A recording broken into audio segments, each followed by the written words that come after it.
ব্রিটেনে স্পাউস বা জীবনসঙ্গী আনার জন্য সরকার নির্ধারিত ন্যূনতম আয় সীমার শর্ত। ব্রিটেনে স্পাউস বা জীবনসঙ্গী আনার জন্য সরকার নির্ধারিত ন্যূনতম আয় সীমার শর্ত পূরণ করার মতো আয় করতে পারেন না দেশটির অর্ধেক কর্মী। অক্সফোর্ড বিশ্ববিদ্যালয়ের মাইগ্রেশন পর্যবেক্ষণ সমীক্ষার ফলাফলে এমন তথ্য উঠে এসেছে।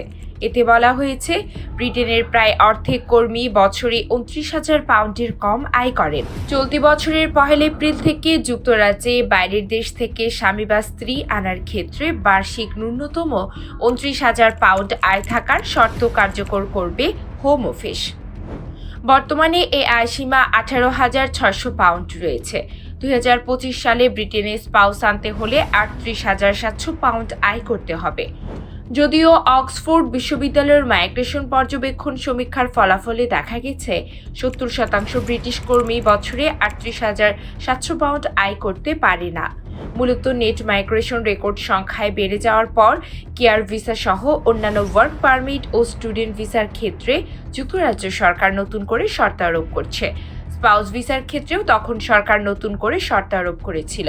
যদিও ব্রিটেনে অন্যান্য যত ভিসা ইস্যু হয়, স্পাউস ভিসার হার তার মধ্যে মাত্র 5%। যুক্তরাজ্যে অভিবাসন কমানোর প্রক্রিয়ায় ভিসা নীতিতে কড়াকড়ি আরোপের সমালোচনা করে লন্ডনের মেয়র সাদিক খান বলেছিলেন, হাজার হাজার বিদেশি কর্মী ও তাদের পরিবারের উপরে বাড়তি শর্ত দেশের অর্থনীতির জন্য ক্ষতিকর প্রভাব ফেলবে। ছাত্র ও কাজের ভিসার ক্ষেত্রে নতুন নিয়ম চালুর পর সেই ভিসার শর্তে ঘন ঘন পরিবর্তনে ভিসাধারীরা ক্ষতিগ্রস্ত হচ্ছেন। এমনটি না করে যে কোনো নতুন ভিসা চালুর আগে ভিসার শর্ত নিয়ে হোম অফিস যদি সার্বিক সম্ভাব্যতা গভীরভাবে যাচাই করত, তাহলে প্রকৃত দক্ষ কর্মীরাই কেবল আসার সুযোগ পেত। একই সঙ্গে ভিসা নিয়ে আদম ব্যবসায়ীদের তৎপরতা অনেকাংশে বন্ধ হতো। ব্রিটেনের কাজের ভিসার ক্ষেত্রে যেসব পরিবর্তন আসছে, কেয়ার ভিসায় ডিপেন্ডেন্ট আনতে না পারার নতুন শর্ত আগামী 11 মার্চ থেকে কার্যকর হবে। একই সঙ্গে যুক্তরাজ্যের কেয়ার কোয়ালিটি কমিশনের নিয়ন্ত্রণে কার্যক্রম পরিচালনা করে এমন কেয়ার হোমগুলো বিদেশি কর্মী স্পন্সর করতে পারবে।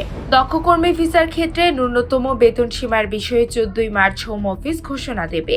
এই ভিসায় বেতন সীমা 26,200 থেকে বাড়িয়ে 38,700 অর্থাৎ প্রায় 48% বর্ধিত হার 4 এপ্রিল থেকে কার্যকর হবে। 6 ফেব্রুয়ারি থেকে হেলথ সারচার্জ বৃদ্ধি কার্যকর হবে। 6 এপ্রিল থেকে হোম অফিস স্পন্সর প্রতিষ্ঠানগুলোর লাইসেন্স নবায়নের শর্ত প্রত্যাহার করবে। এপ্রিলের শুরু থেকে শর্টেজ অকুপেশন লিস্টের নতুন অভিবাসী বেতন তালিকা কার্যকর হবে।